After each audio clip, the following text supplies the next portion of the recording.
This week's case is about over 20 scientists who worked on the same top secret military program, and they all lost their lives within a pretty much 2-year period. So, let's get started.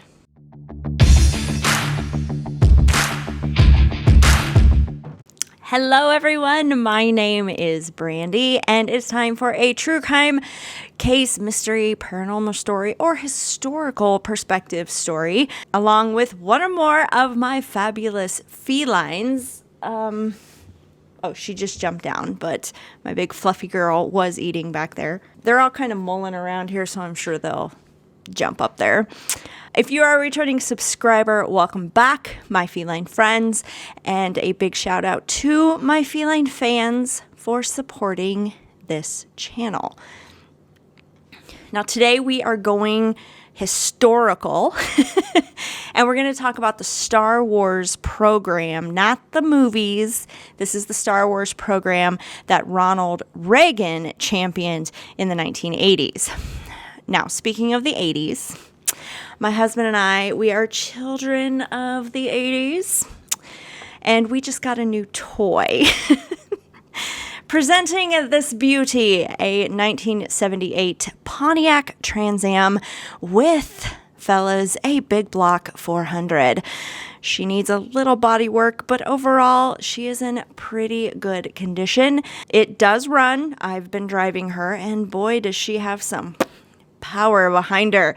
Just brings back a lot of memories. So my hubby and I get to relive our childhood.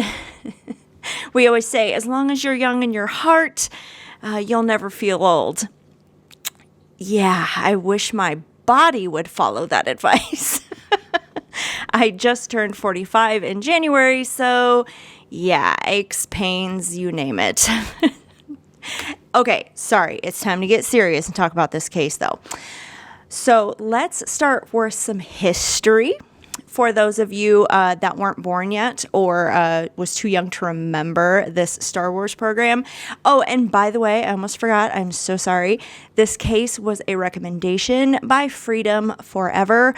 I think she may go on a different name on YouTube. I apologize. I couldn't find your comment, but you emailed me and that was the name. So thank you, Freedom Forever, for this suggestion. Back in the 80s, there was this Strategic Defense Initiative that was set up officially in 1984 by Ronald Reagan. But there were internal discussions about this program, obviously, since the early 1980s.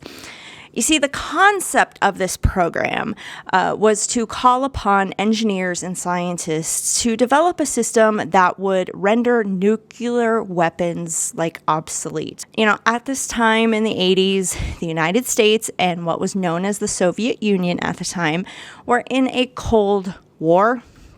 And there was fear of a missile attack.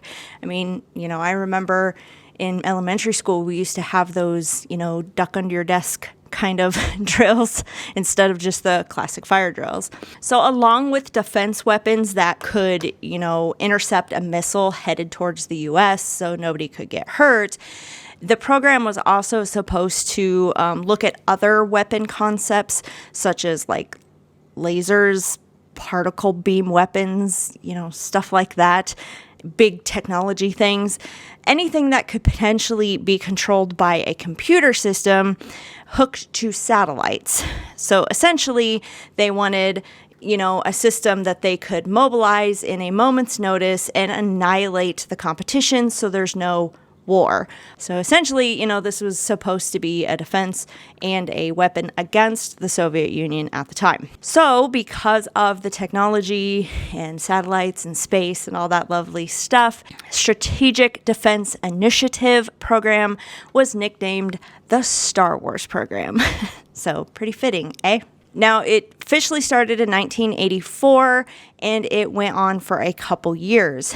Now, in the end, although there was a lot of research and development that was done, and that research and development actually went on to other programs and some technologies that we have today for national defense, and the scientists are owed for this stuff for doing that program. But the overall scale of the program and goal of the program of doing this, bloop, bloop, movie type thing, it was determined that the technology needed to make things happen were actually decades away. I mean, let's be honest, they probably watched the Star Wars movie, saw the Death Star, and they want something like that, right? That technology is more than decades away, right? So once a report came out saying that the technology was just not there to do what they needed to do at this time, the budget was drastically cut and kept being cut. And by 1987, the program just quietly died. So that's an overview of what the Star Wars program was.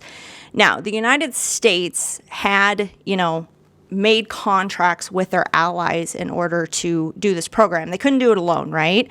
So while the Star Wars program was going on, they did contract with a British defense company called the GEC Marconi, and they were involved in working in this program alongside the United States. Now, there were tons and tons and tons of people on this project. However, there are over 20 specific scientists employed by the British company Marconi to work on the Star Wars program. They all died after making either significant discoveries in their field while working on the program, or they were about to leave the program for another job opportunity. I'm going to talk about 22 of those scientists today, but other deaths have been attributed to this as well, depending on the source that you read. It can go up to 25 deaths. So I'm just going to talk about the 22 because this is what I could find the information on the most, okay? But just know that there are other deaths that they have attributed to this mystery. Now, the majority of these 20-some scientists' death occurred in a 2-year span between August of 1986 and October of 1988. Now, the program was starting to die down by then. So, contracts were being cut, money was being cut, everything like that. But there were some deaths that happened as early as 1982 when the program was just an idea and was first being developed. Now, out of these 22 deaths that I'm going to discuss today, only one of them was caused by natural causes or seemed to be caused by a natural cause. The rest, if the cause of death was even determined and could be, solidified, it was either by suicide or considered a freak accident. And some died in very, very similar ways of other scientists, and it just had to be too much to be a coincidence. So let's dive in to these 22 deaths, shall we? Now, some I have very little info on, so it's just a quick, this is how he died, this is what happened. Some are more documented because of the investigations that went on, so bear with me. So we're going to start with the first death that has been attributed to this program in March of 1982. A computer scientist named Keith Bowden had crashed his car on his way home from a social function. So he kind of went to a party, okay? Now, Keith was driving a Rover and he ended up crossing 4 lanes of traffic on a highway and then launched off a bridge and down an embankment. The car finally stopped in an abandoned rail yard, and really the only thing it hit was that rail crashing through the bridge. Now, when witnesses approached the car to check on Keith, he was dead behind the wheel. An investigation was done, and authorities claimed that Keith was drunk and he was driving too fast, and it was just ruled a simple car accident.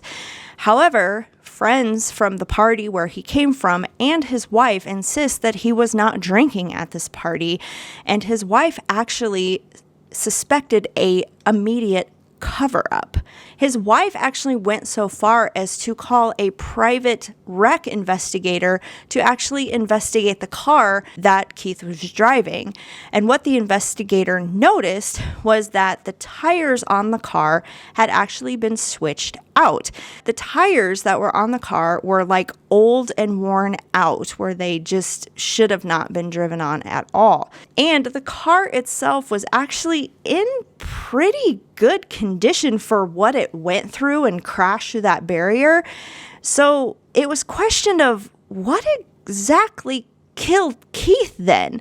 That was a little weird. Now, in the end, his death was officially ruled an accident. His wife did not really fight anything about it and just let it go, but she never believed that he just died from the car wreck. So the next year, in April 1983, Anthony Godley, who was 49, he was a defense expert, and he was one of the main guys that was kind of starting up the Star Wars program.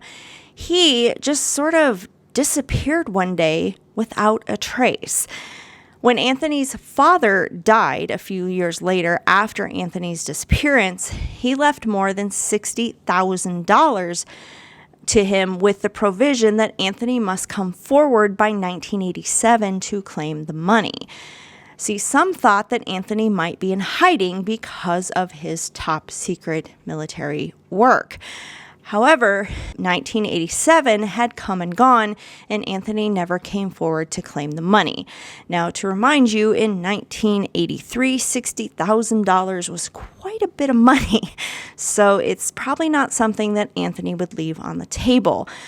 So everybody assumed that Anthony is dead, and nobody knows whatever happened to him. A few years after that, in March of 1985, Roger Hill, who was 49 years old, allegedly shot himself with a shotgun in his home. Now, obviously, his death was ruled a suicide, even though he didn't appear to have any suicidal thoughts. And I don't know if you guys know, but shooting yourself with a shotgun, of all things, is actually very hard to do. So there was a little mystery that his family and friends had around his death. That same year, in November of 1985, Jonathan Walsh, who was 29 years old, he was a digital communications expert. He allegedly fell from his hotel window. See, Jonathan had recently changed jobs himself, and he was actually in Africa installing some satellite dishes.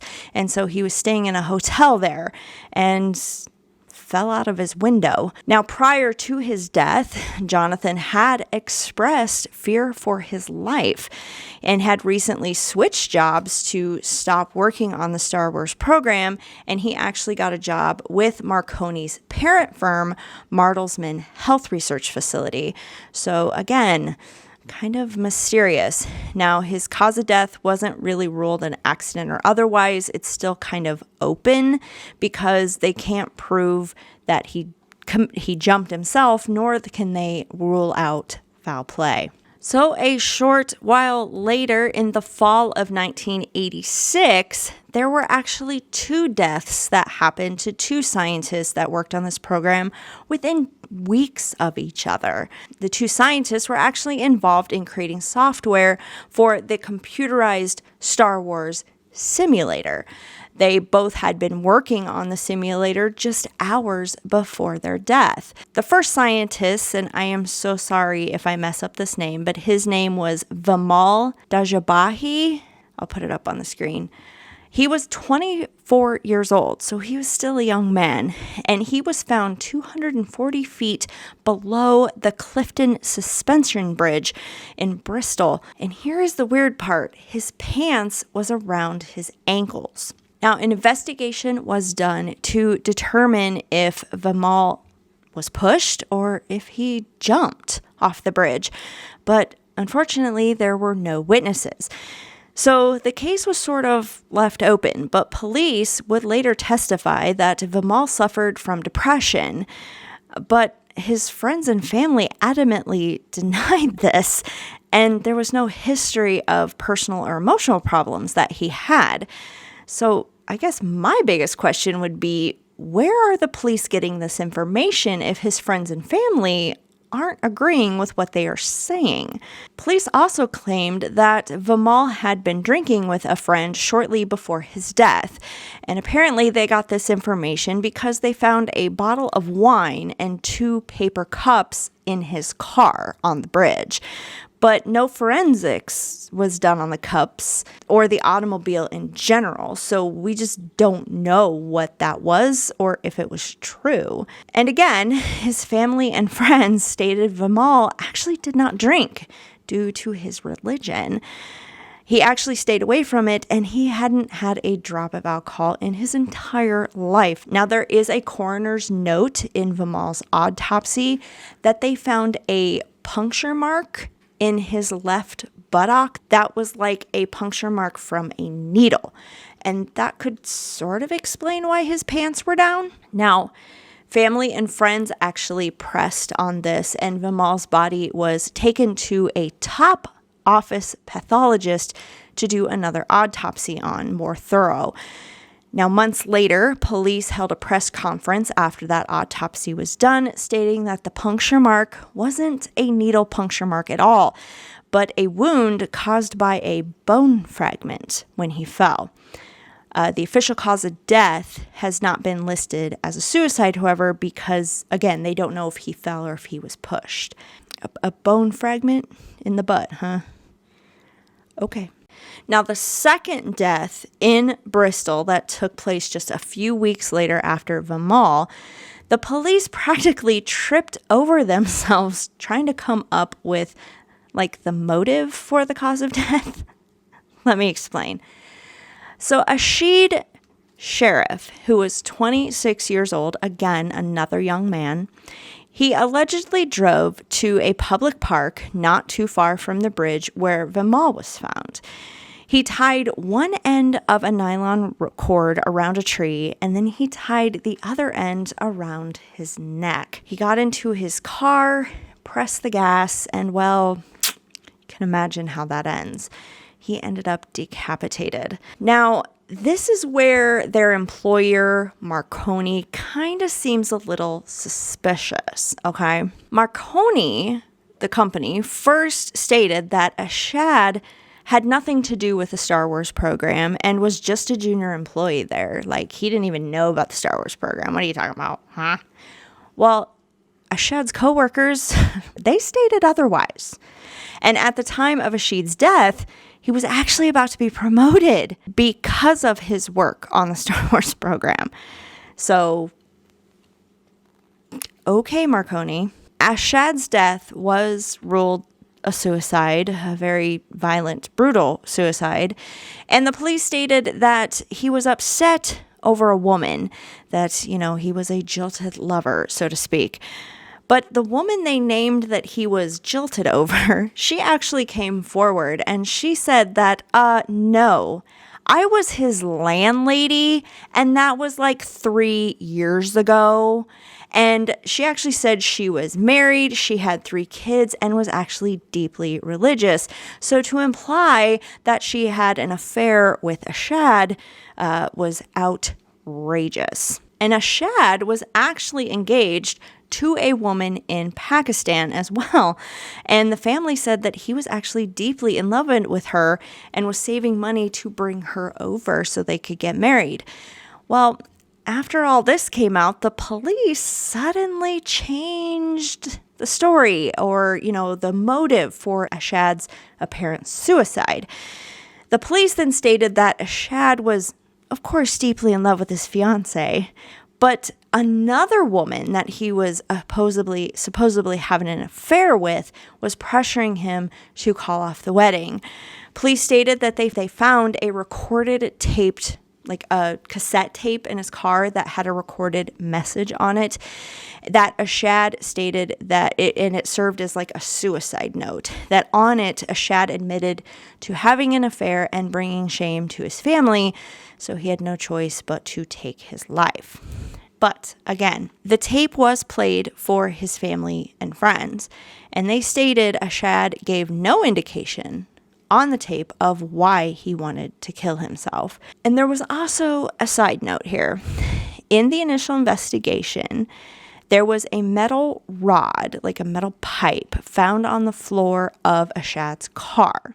It was like on the floorboard on the driver's side. And it was noted that it would be a rod perfect for maybe jamming down the accelerator pedal in a car.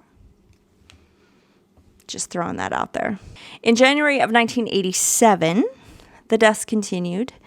Richard Pugh, a computer consultant, was found wrapped head to toe in a rope, and the rope was also tied around his neck 4 times. The coroner listed his death as a sexual experiment gone awry. So this would be erotic asphyxiation. Now, just a side note, because this isn't the only scientist that has this cause of death. An old spy had come forward and said, it's in the pretty much spy rulebook 101 that when you go to, assassinate somebody or kill somebody, the goal isn't just to kill them, but to humiliate them as well. And what's better to humiliate somebody than when they're found dead, naked, or in a position that makes them look like a pervert? So just let that run through your mind a little bit. Another death in January 1987 was John Britton. He was a tank battery expert. He was found dead in a running parked car in his garage. So he had died of the carbon monoxide poisoning, asphyxiation. Now, his death was listed as an accident, though, not a suicide, which I find interesting. Usually when somebody purposely sits in a car in a garage and lets it run, they're meaning to commit suicide. But his was ruled an accident, so just interesting. In February of 1987, just 1 month later, Victor Moore, 46, he was a design engineer.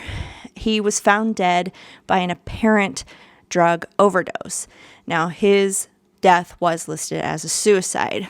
Now, side note, I only found it in one source, so I can't corroborate that this is correct. Don't yell at me. But there was another guy around the same time that they found naked in a bathtub in his home, surrounded by pills and alcohol bottles, and it looked like a suicide.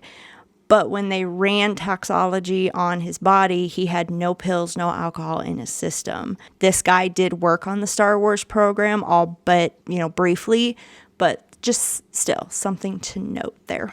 So again, that same month, February 1987, Peter Pipel, who was 46, he was the World Authority on Communications Technology, Electronic Surveillance, and Target Detection. So you can imagine probably how high of a rank he was in this program. He was found dead. Now, the night before, Peter and his wife had a nice date night out, and they had returned home. Peter's wife said she was tired, so she actually went up to bed, and Peter said he would be up as soon as he put the car away in the garage. Now, his wife went upstairs, and she actually fell asleep pretty quickly, and when she got up the next morning, 7 hours later, Peter was not in bed, and so she got up to look for him. She couldn't find him in the house, so she went out to the garage. She stated the garage door was closed, but she could hear the car running inside. So she opened the garage and she found her husband laying on his back underneath the car, and his mouth was like directly below the tailpipe. Now she instantly pulled him away from the car and tried, to give him some fresh air, but unfortunately it was too late. Now, initially, the wife stated that, there was a knocking on the car a couple days earlier. So she presumed that, Peter had crawled under the car to investigate what that knocking sound was, and he either potentially got stuck or he got overwhelmed by the fumes and passed out. However, here's the thing. She stated that the light in the garage had not been working for some time, so there was no overall light in the garage. And if you're going to get under the car to investigate something, you're going to have some sort of light or flashlight or something, which Peter did not. So being down on the floor with no light would not help him at all. There was also the fact that, back then the garages, it was very rare to see like a 2-car, 3-car garage. These garages were very small, just enough to fit a car. And there was a constable who first came to the scene. He was approximately the same height and same like size as Peter. And he stated that with the garage door closed, it would have been impossible for him to crawl under the car when the garage door was actually closed. He could only get under the car if the garage door was open. And the carbon deposits from the tailpipe on the closed garage door indicated that the car had actually not been running that long. There was a 7-hour span that Peter was missing, so that was interesting to know as well. Now, the coroner could not determine whether the death was a homicide, a suicide, or an accident. But again, Peter had no reason to kill himself. He had just received a sizable raise at work, and according to his colleagues, he had no signs of stress, work-related or personal, and he was actually very happy with his life at that time. So, again, interesting. The third death in February of 1987, Edwin Skeels, he was 43. He was an engineer. He was found dead of apparent suicide of running a hose from the exhaust pipe of his car or inside the car with the windows closed. So his death was ruled a suicide. You're going to see a lot of deaths by carbon monoxide asphyxiation here. Don't know if it's a trend or what, but that's what's happening. The next death that happened was David Sands. He was a senior scientist who was working on a highly sensitive computer-controlled satellite system for the Star Wars program. In March of 1987, David was on his way to work. For some reason, he made a U-turn and ended up ramming his car into a brick wall of a vacant building. So luckily, nobody else was hurt. However, his trunk, for some reason that is still unknown to this day, was full of gasoline cans that were full of gas.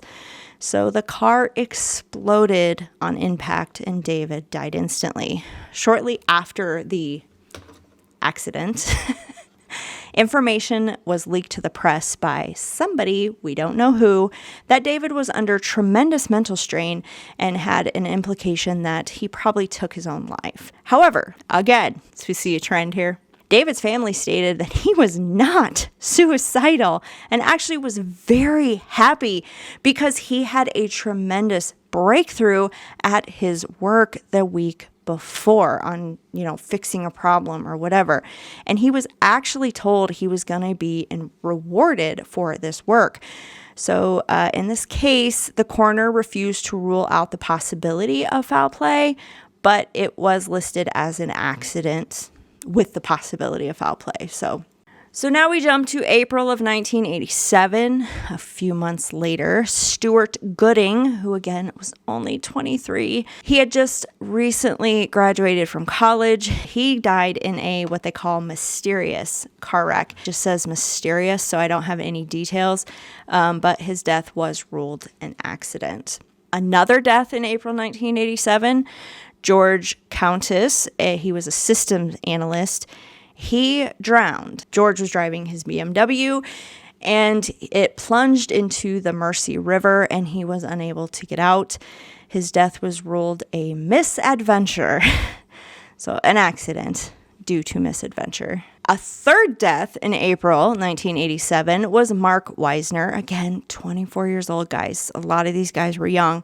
He was a software engineer. He was found dead in his home with a plastic bag over his head. Do you want to guess what they ruled this as? They listed his death as an accident due to a sexual experiment gone awry. So another erotic asphyxiation case. In May of 1987, Michael Baker, 22 years old, a digital communications expert, crashed his car through a road barrier, apparently killing him instantly.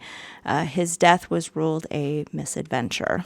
In June of 1987, Frank Jennings, who was 60 years old, he was an electronic weapons engineer. He died of a heart attack. No autopsy or no investigation was done because he's the only one that seemed to die of natural causes. In January of 1988, Russell Smith, 23, a lab technician for atomic energy. Could you imagine being that age and having that much knowledge? His mangled body was found halfway down a cliff in Cornwall. His death was ruled a suicide. They stated he leaped off the cliff into the rocks. Again, his family said he had no suicidal ideations, so it's just getting mysterious. In March of 1988, Trevor Knight, who was 52, he was a computer engineer. He apparently attached a hose to the tailpipe of his car and asphyxiated from the carbon monoxide. His death was ruled a suicide. It's almost like if a hitman was doing it, they have no other ideas how to kill somebody, so they just start doing it over and over again, but sorry, just my observation there. In August of 1988, John Ferry, who was 60 years old, and he was an assistant marketing director, he was found dead. John allegedly took an electrical cord and put it in his mouth and plugged the other end to the wall until he was electrocuted. Foul play has not been ruled out on his death, even though they tried to push it as a suicide. That's a weird way to commit suicide to me. But wait, there's more. Again, in August 1998, Alistair Beckman, he was 50 years old. He was a software engineer. He was found in his garden shed. John Ferry's death and Alistair Beckman, they were both killed in August of 1988. After driving his wife to work, he went to his garden shed. Allegedly, he wrapped bare wires around his chest and then attached the wires to an electrical socket and flipped on the switch. No suicide note was found, and foul play has not been ruled out. There was a handkerchief, stuffed in his mouth, which is interesting. Did he put the handkerchief in his own mouth, or was a handkerchief put in his mouth to muffle screams, maybe? Again, what a coincidence that two guys killed the same month, same year, died the same way, and they worked on the same program. Again, to me, it's like this hitman has no other ideas. He just keeps doing the same thing. Finally, we're getting through it, guys. In September of 1988, Andrew Hall, who was 33, he was an engineering manager. He was found dead in his car. Again, carbon monoxide asphyxiation due to him allegedly attaching a hose to the tailpipe, and his death was ruled a suicide. But again, friends and family stated he had everything to live for, so there was no reason for him to commit suicide. So, in summary here, guys, let me do the math for you. 5 of them died by car accidents. 5 of them died by carbon monoxide asphyxiation. 8 of them died by questionable suicides. 2 by electrocution. 1 went completely missing, assumed dead, and 1 by natural causes. So this is too much of a coincidence. Am I wrong on this? I mean, Marconi is a very large company, and obviously a very large company, you're going to have people that die from accidents, natural causes, and a suicide or two. But these scientists who all worked for Marconi, they all worked on the Star Wars program, and they all died within the time frame of the program, and they all died in weird ways. You know, it wasn't just set in stone that, heart attack, suicide, it was weird. Now, the British government has come out and they just say this was all a coincidence. However, both American and British intelligence agencies were investigating these matters after about 10 to 12 bodies started piling up because they were like, something's going on here. Now, English intelligence had suffered some scandals in the 20th century with their stuff. There was a lot of spies and kind of espionage issues going on. So that was being looked into by the United States. The CIA did have suspicions that there were security leaks of the Star Wars program and that potentially secrets were being sold by employees to the Soviet Union. One scenario was that they thought maybe the scientists were blackmailed into supplying classified data to the Soviets, and then those employees felt bad and could no longer live with themselves. Another one was it was espionage and they were just being silenced by the Soviets or Marconi or whoever, right? Now, there was a write-up this big write-up article in a British publication called The Independent. And what they claimed is that the suicide rate among scientists that worked at Marconi was actually twice the national average. So does that mean Marconi only hires unstable employees, or is the workplace that bad? Now, according to a high-ranking British government official that had come forward, Marconi had been under investigation at the time on some alleged contract fraud. Marconi was supposedly overcharging the government for things and actually bribing officials to look the other way. This alleged fraud apparently went beyond Marconi Company itself and actually leaked into the Marconi subcontractors and research facilities.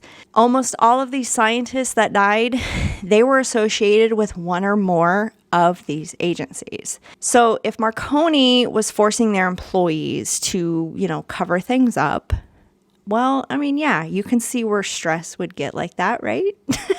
But also, to put this in perspective, in the United States, for the most part, people are pretty much incentivized for, coming forward, blowing the whistle on their employer if they're doing something wrong or unethical, especially if they're ripping off the government, right?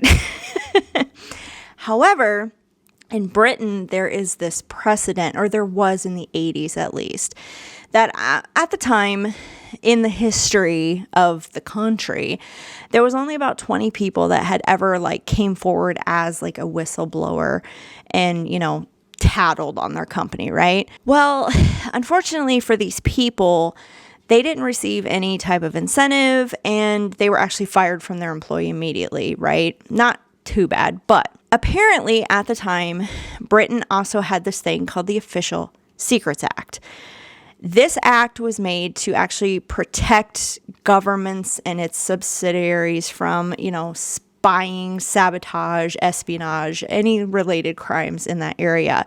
So pretty much sharing secrets, right? So if a government employee would actually tattle on their employer, there was this Official Secrets Act where they could twist it and actually prosecute the employee for telling secrets. So that employee could then essentially lose their house, lose everything, and be blacklisted so they could not get a job anywhere. The act was repealed and replaced in 1989, so I don't think it's as bad now as it was in the 80s. However, even if that was the case, not everybody, all the scientists that died, they didn't commit suicide, did they? There was some freak accidents there. There was some mysterious disappearances, deaths, right? So if Marconi was defrauding the government and these scientists happened upon incriminating evidence, or they didn't agree what was happening and spoke out, maybe Marconi had to, do away with their employees. But that's just a theory. I mean, there's a bunch of theories out there. The more outrageous, outlandish theory that's out there, which I thought was a little off the mark, but you never know.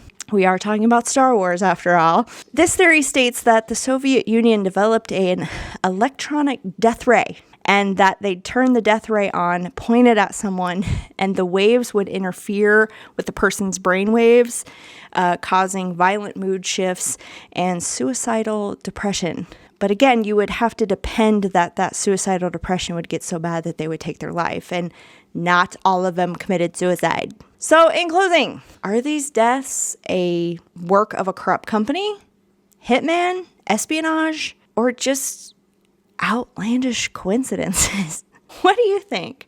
Please let me know down in the comments below. Thank you for tuning in. Shout out to all the 80s children out there. Woot woot, don't stop believing. You don't like me singing? My dog don't like me singing. All right. Thank you for tuning in, guys. We'll see you in the next video.